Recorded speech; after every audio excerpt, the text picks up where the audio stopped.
आपल्याला प्रत्येकालाच आपल्या गावची ओढ असते. गावचं जीवन इतकं खास का असतं बरं?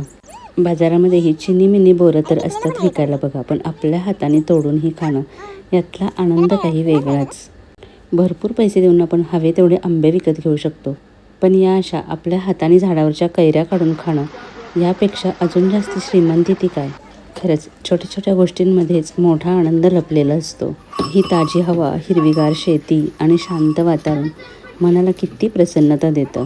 आणि हे असं जीवन अनुभवणं म्हणजे खऱ्या अर्थानं जगणं आहे. नाही म्हणते नको येऊ ये का नको.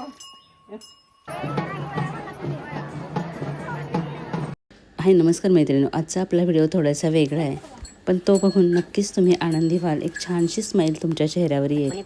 तर हा 1 तारखेचा व्हिडिओ आहे आणि मी गावी निघालेली आहे. सासरकडची यात्रा आहे तर सासरीच निघालेली आहे. म्हणजे जेव्हा कोल्हापूरच्या ज्योतिबाची यात्रा असते ना, तर त्याच दिवशी आमच्या गावची सुद्धा यात्रा असते.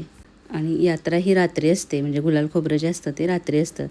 तर आत्ता वाजलेत 6 आणि तसं बघायला गेलं तर खूपच उशीर झाले, तरीसुद्धा आम्ही आजच जाणार आहोत. तर लवकर जाणार होतो, पण ह्यांना यायला जरा उशीर झाले. यांचं ऑडिट सुरू आहे त्याच्यामुळे यांना उशीर झाला आहे. तर 6:30पर्यंत हे आले आणि त्याच्यानंतर मग आम्ही निघालो.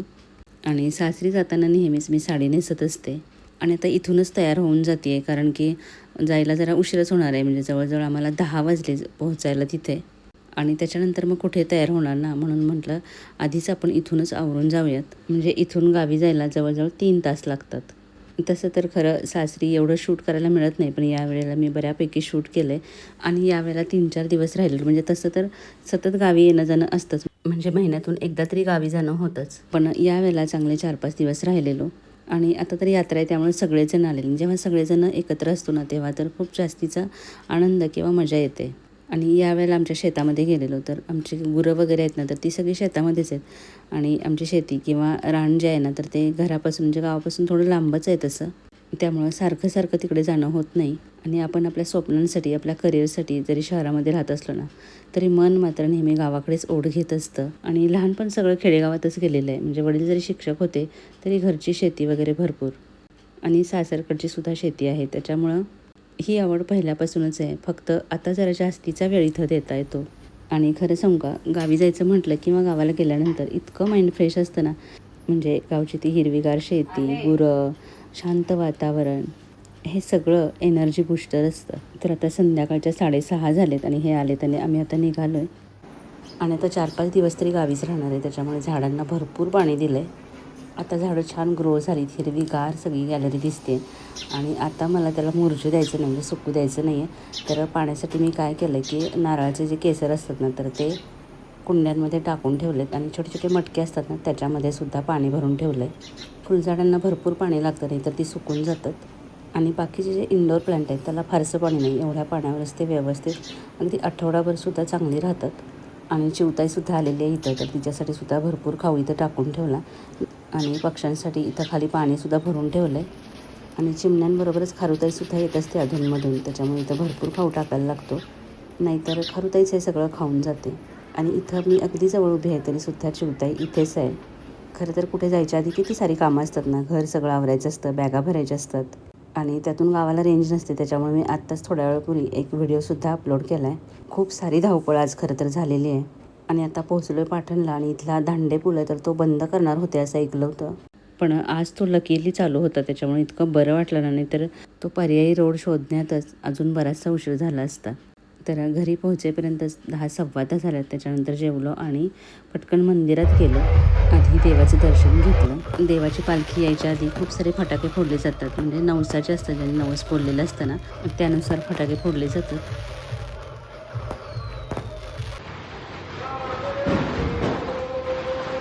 आणि हे मंदिर आहे ज्योतिबाचं, खूपच सुंदर आहे, पण गर्दी होती त्याच्यामुळे पूर्ण सगळं शूट घेता आलं नाही.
तर बघितलीत ना आमच्या गावची यात्रा किती छान असते ना.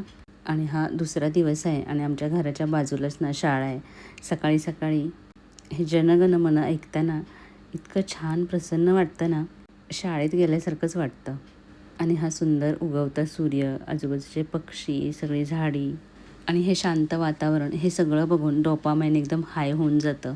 म्हटलं चला मला आनंद देणाऱ्या ह्या सगळ्या ज्या गोष्टी आहेत तुमच्याशी सुद्धा शेअर करूयात, तुम्हाला सुद्धा तो आनंद देऊयात. गावाला ना आमची एकत्र फॅमिली आहे, म्हणजे मोठे दीर आणि त्यांची फॅमिली आम्ही असे सगळे एकत्र असतो. आणि गावाला गेल्यानंतर इतकी छान मजा असते ना, घरामध्ये खूप सारी लहान लहान मुलं आहेत आणि खूप जास्तीचं शूट करणं मला होतच नाही, मला लक्षातच राहत नाही. आणि जेव्हा कधी लक्षात येतं तेव्हा एक अशी छोटीशी क्लिप काढून घेतलेली आहे, कारण की घरातील कामांमध्ये आणि गप्पांमध्ये व्हिडिओ काढायचं राहून जातं. त्याच्यानंतर दुपारची जेवणं वगैरे आवरल्यानंतर आम्ही रानात गेलो. बघू बच्चे कंपनी कुठे आहे, अद्वैत कुठे आहे? हा.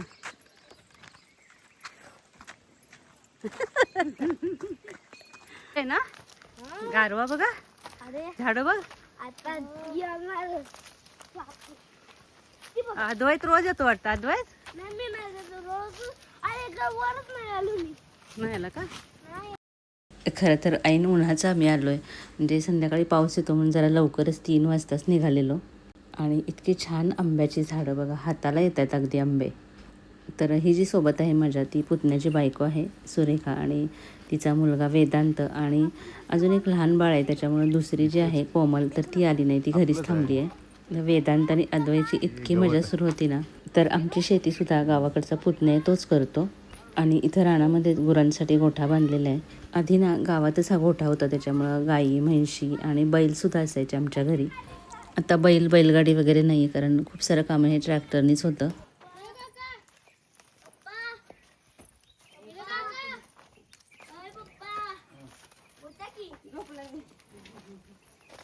तर आता हे रानामध्ये असल्यामुळं ना इथं फारशी कुणाची ये नसते, त्याच्यामुळं म्हैशींना सुद्धा सवय नाही आहे कुणाच्या येण्याची. आणि आम्ही गेल्यानंतर इतक्या बुजल्या ना त्या, म्हणून आम्ही आधी थोडा वेळ बाहेरच उभं राहिलो. मग जाऊ कुठं? शेतामध्ये. उसत जाऊया. हां, उसत जाऊया. ऊसात तक ऊन आहे ना रे. नाही गेली जाऊ. ऐका ना, डोंगर फारच जवळ आहे. हम लोग आ चुके हैं, गाँव आ चुके हैं. ज्योतिबा मंदिर बघितलं का? हां, इथं वरती आहे ना.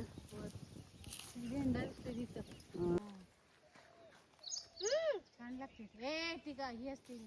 अरे पिकलेलं पण आहे याच्यामध्ये. हा पिकलेली पण असतात, पिकलेली चांगली. खाऊ. हो.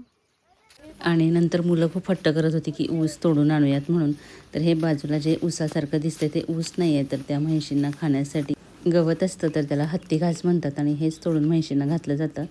तर मुलांना ऊस हवा होता म्हणून आम्ही तिकडं निघालेलो विळा वगैरे घेऊन. तर म्हटलं म्हैशींसाठी सुद्धा आपण हे घेऊन जाऊयात. आता आलोच आहोत तर हे सुद्धा करून बघूयात. आता काही जणांना वाटेल हे फक्त व्हिडिओ पुरतं केलं की काय, पण असं नाही. खरंच या गोष्टींमध्ये इतका आनंद आहे ना. पण गावाकडचं जीवन हे दिसायला जेवढं साधं सोपं सुंदर दिसतं ना, तेवढं ते नक्कीच नसतं. म्हणजे रील्समधून वगैरे बघायला आपल्याला जेवढं ते छान वाटतं ना, पण प्रत्यक्षात ते तसं नसतं. शेतकऱ्याला भरपूर कष्ट करावे लागतात. आणि सध्या तर एक नवीनच भीती सगळ्या शेतकऱ्यांमध्ये आहे, ती म्हणजे बिबट्याची भीती. कधी कुठून बिबट्या येईल काही सांगता येत नाही. काय येऊ नको इथं? नाही म्हणते. नको येऊ. ये का नको? तर हा आमचा पुतण्या आहे निलेश, हा सगळी शेती बघतो. तर बघा, मुक्या प्राण्यांना सुद्धा आपण प्रेम केलं ना की ती जवळ येतात. आता मी तर पहिल्यांदाच आली आहे इथं, तरीसुद्धा ह्या म्हैशी किती शांतपणे हे दिलेलं सगळं खात आहेत, किंवा मारत वगैरे नाहीत. नाही तर अनोळखी लोक आली ना की ही गुरं जवळसुद्धा येऊ देत नाहीत. आणि शिवाय बघा, यांना सवयसुद्धा नाही जास्ती कुणाची यायची, कारण इथं रानात आहेत. आणि ते छोटंसं जे रेडकं आहे ना म्हैशीचं, ते तर इतकं घाबरत होतं ना की पटकन त्याच्या आईकडे धाव घेत होतं. म्हणजे सगळा सवयीचा परिणाम आहे, नाही का? आणि ह्या सगळ्या गोष्टी करून मला इतका आनंद झाला ना. खरंच छोट्या छोट्या गोष्टींमध्ये सुद्धा इतका आनंद लपलेला असतो. मुळात आपण आनंदी राहणं फार महत्त्वाचं असतं. म्हणजे खूप वेळा तरी आपण तक्रार करत राहतो, माझ्याकडे हे नाही ते नाही. जे आपल्याकडे आहे ना ते आधी शोधलं पाहिजे. कारण एंड ऑफ द डे काय असतं की तुम्ही आनंदी असणं महत्त्वाचं असतं. भले तुमच्याकडे किती पैसा असू देत, संपत्ती असू देत आणि काही असू देत, पण सगळं असूनसुद्धा जर तुम्ही आनंदी नसाल, मग त्याला काय अर्थ आहे?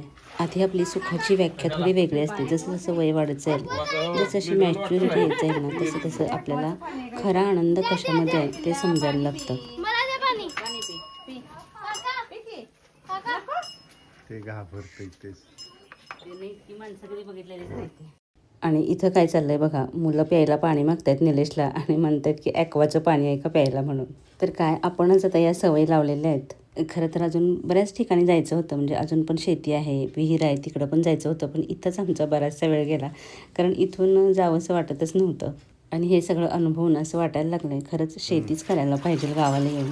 कारण की रोजचं आपलं लाईफ किती हेक्टिक असतं, किती स्ट्रेस असतो करिअर नोकरीमध्ये.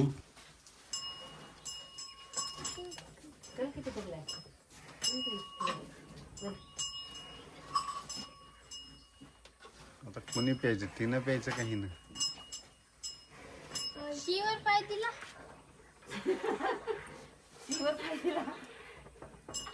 शेणावर पाय दिला. त्याच्यानंतर आम्ही तिथून निघालो आणि येता येता इतकी आंब्याची झाडं, इतक्या छान कैऱ्या लागलेल्या आणि त्या पण हाताला येत होत्या. मुलांना 2 तोडून दिल्या. बरं हे काय आमचं झाड नाही आहे, येताना रस्त्यावरतीच होतं आणि हे म्हणत होते आंबे तोडतेच खरे, पण आंब्याच्या झाडांचा मालक आहे तो तुझे व्हिडिओ बघेल. म्हटलं चालते, 2 कैऱ्याने असं काय फरक पडणार आहे आणि मुलांना आनंद मिळतो तो किती अवर्णनीय आहे ना.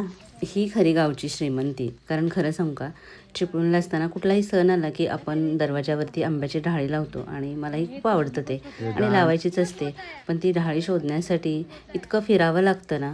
आणि इथं बघा किती सारी झाडं आहेत. माझं आजोळसुद्धा असंच समृद्ध आहे. आणि मी या मुलांच्या वयाचे होते ना, तेव्हा आम्ही जेव्हा आजोळी जायचो तिथं खूप सारी आंब्याची झाडं होती आणि तेव्हा आम्ही जवळजवळ 15-20 तरी मुलं असू लहान सगळी मिळून असंच मोठ्यांबरोबर शेतात जायचो, भरपूर सारे आंबे खायचो. ते दिवस आठवले. खरंच प्रत्येक लहान मुलाला हे अनुभवायला मिळायला पाहिजे. तर आता आम्ही दुसऱ्या रानाकडे निघालो आहे. आमच्या तिकडे विहीरसुद्धा आहे, पण तिकडे जाता जाताना मध्येच पाटाचं पाणी दिसलं. आता ही शेती काही आमची नाही.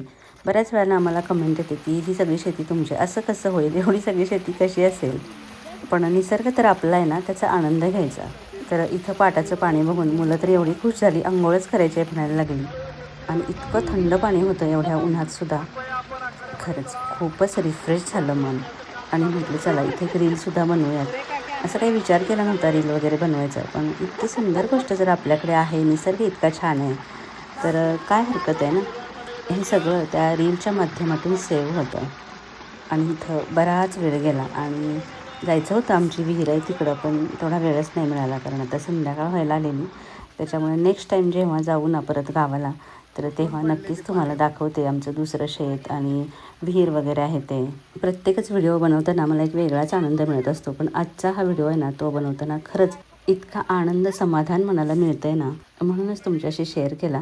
व्हिडिओ कसा वाटला हे नक्की कमेंट करून सांगा. जाता जाता नेहमीप्रमाणे लाईक करायला विसरू नका आणि अजून असे व्हिडिओ पाहायला आवडतील का हे नक्की कमेंट करून सांगा.